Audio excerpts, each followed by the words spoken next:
This is a showpiece of the Natural History Museum of Maastricht. A fossil named Prognathodon, nicknamed bear. This marine reptile died 70 million years ago at this very place, at this very spot. It was discovered in the nearby NC quarry, and bear is part of our geologic heritage. 70 million years ago, this region was a warm, shallow sea, the Maastrichtian Sea. The sea is gone, but it left us our present landscape. You see here a reconstruction of the sea life 70 million years ago. The point I want to make is that the geology of this region is an asset.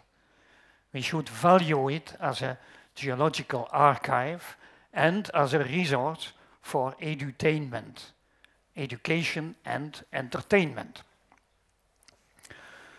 A map of this region 70 million years ago. Blue is water, seawater, rich in plankton, microscopic life forms with calcareous shells and skeletons.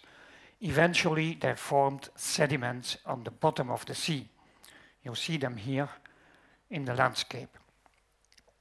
Time and pressure have transformed these sediments in rock, in limestone, marl, mergel.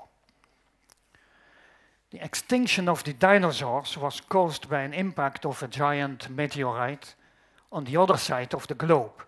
But this impact left traces here, and on this side of the globe, inside the Petersberg. Thin dark layer rich in iridium coming from outer space. The Maastrichtian Sea has shaped our landscape, and the limestone is shaping the biodiversity of this region. The limestone makes the soil calcareous and therefore perfectly suited, for example, for growing wine. You will see that on the next slide. These are vineyards in the Jekerdal. Another plant that thrives on calcareous soil are orchids. In a moment you will see a bee orchid. Bee orchid is a typical because the form of this flower mimics a bee.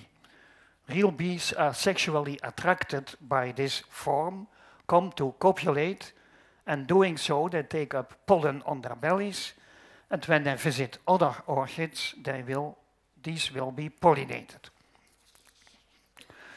The geological layers are an archive of the past biodiversity. Here you see the quarry of Het Rood, where people can go collect fossils on Saturdays. Education and entertainment, fun. Especially children are very good paleontologists. They have sharp eyes, great endurance, and heaps of enthusiasm. Calcareous sediments, like those formed in the Maastrichtian Sea, have played an important role in human evolution. The reason is that limestone often contains layers of flint, the black layers which just disappeared. Flint has bootstrapped our technological evolution. It is the raw material for making stone tools. Without flint, no technology, no culture, no humankind. This is the prehistoric flint mine at Rijkhold, on the other side of the Maas.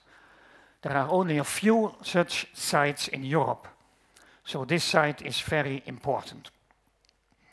Here you see a school class visiting this flint mine.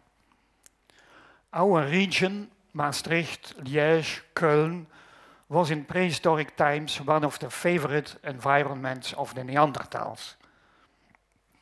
Here an artist's impression of the river Maas 150,000 years ago. You see a tribe of Neanderthals. This is a flint tool made by Neanderthals, a scraper, and the teeth molars of a rhinoceros, found here in Maastricht at the Belvedere site 250,000 years old. At Mettmann, near Düsseldorf in Germany, you have the Neanderthal Museum, and there you can meet our prehistoric ancestors. This is a Neanderthaler. The Neanderthal Museum is a science center, perfect for a visit with children. All kinds of amusing activities, lots of things to see, lots of things to do, and many lifelike reconstructions of extinct human species. So to close, I would like to plead for the establishment of a similar science center near Maastricht. A science center dedicated to the geology and prehistory of this region.